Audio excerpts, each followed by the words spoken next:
Officiel, Citroën se lance sur le marché des voitures du peuple, les voitures populaires. Bon, bah écoutez, Peugeot, on dirait que c'est plus l'inverse, plus le segment un peu au-dessus, quoi. Premium, alors, peut-être pas premium, mais presque premium, on va dire, vu les tarifs notamment de la i308 et du futur i2008, restylés, qui sont assez salés, hein. Quant à Citroën, bah, ils ont déjà la Citroën Ami, qui est une voiture sans permis, mais pas chère, et ils vont continuer notamment avec de nouveaux modèles électriques. Alors, Thierry Koskas a répondu à cette question. Est-ce que Citroën va devenir une marque low cost? En réalité, c'est une question de sémantique. Si je rejette cette étiquette, parfois jugée péjorative, c'est bien en commercialisant des modèles bon marché que l'entreprise ambitionne de passer à nouveau la barre des 5% de marché, des 5% de part de marché en Europe et de vendre 30% de ses véhicules en dehors des frontières du vieux continent. Donc il a répondu non à ça. Sauf que voilà, a priori ça va être le cas quand même. À l'international, ce sont surtout les marchés émergents qui focalisent l'attention l'Inde en tête, que Citroën vise particulièrement en produisant. Par exemple, des modèles dédiés au sous-continent. L'idée, c'est de passer rapidement à 1 million de véhicules vendus par an, contre environ 680 000 en 2022, prévient Thierry Koskas. S'il garde la feuille de route de son prédécesseur, ce ténor du marketing, il conserve d'ailleurs le poste de responsable vente et marketing, mais un point d'honneur à trouver les mots pour expliquer chacune des idées. Ainsi, le positionnement flou de la marque française de ces dernières années se résume à présent en 5 grandes idées directrices. Le premier et principal de ces mantras, Citroën est une marque populaire. Pas low cost, donc. Comprenez néanmoins que les modèles marqués des chevrons se distingueront de leurs rivaux par leur prix bien placé. C'est déjà le cas aujourd'hui pour plusieurs modèles, puisque l'on retrouve par exemple des offres à 199 € par mois sans apport pour une IC4, ou même 99 € par mois pour une C3.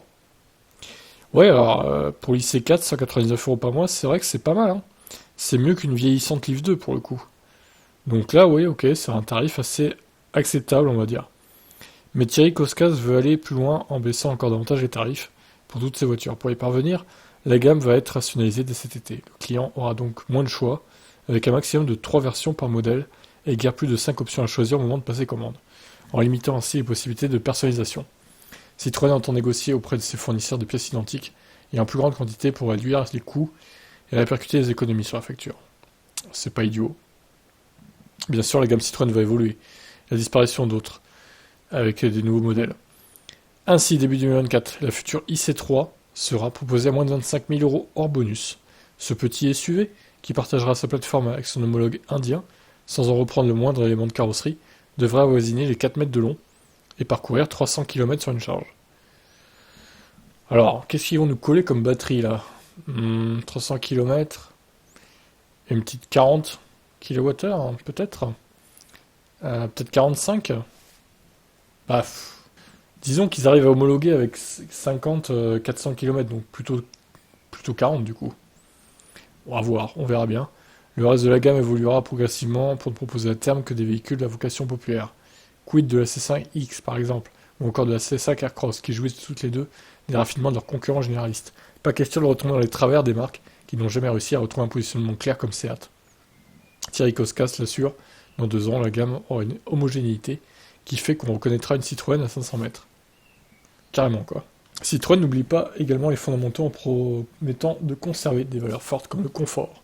On aurait pu en douter en découvrant le concept Oli, quelque peu dépouillé, ou encore la simplicité, la durabilité et l'audace. Ainsi, la nouvelle IC3 aura l'air difficile d'émission de chasser sur les terres de la Dacia sans renoncer à tous ces raffinements. Dans la galaxie des marques, dirigée par Carlos Tavares, Citroën aura donc bien le rôle d'entrée de gamme. S'il réfute farouchement le qualificatif low cost, son directeur ne s'en cache pas, en affirmant vouloir continuer à rendre la mobilité accessible à tous. Bon bref, ils vont moderniser apparemment les concessions aussi, voilà. On a fait le tour, hein, 4 minutes 20, ça passe vite quand même, mine de rien. Mais c'était intéressant pour l'avenir de Citroën, et donc de Stellantis, donc Citroën marque low cost. Bah écoutez, ça me paraît cohérent, et logique de faire ça, hein. Il faut bien qu'ils aient une marque low cost, hein, Stellantis, hein, quand même. Ils peuvent pas se permettre d'avoir que des marques à des tarifs assez élevés, quoi. Moi, j'attends avec impatience, en tout cas, qu'ils nous présentent la IC3. Voir ce que ça va donner niveau autonomie, niveau tarif, niveau positionnement, etc. Ouais, j'ai hâte de voir ça. J'espère qu'ils vont la présenter cette année, là. Et on en parlera sur la chaîne une fois que ça sera fait. Ciao, ciao.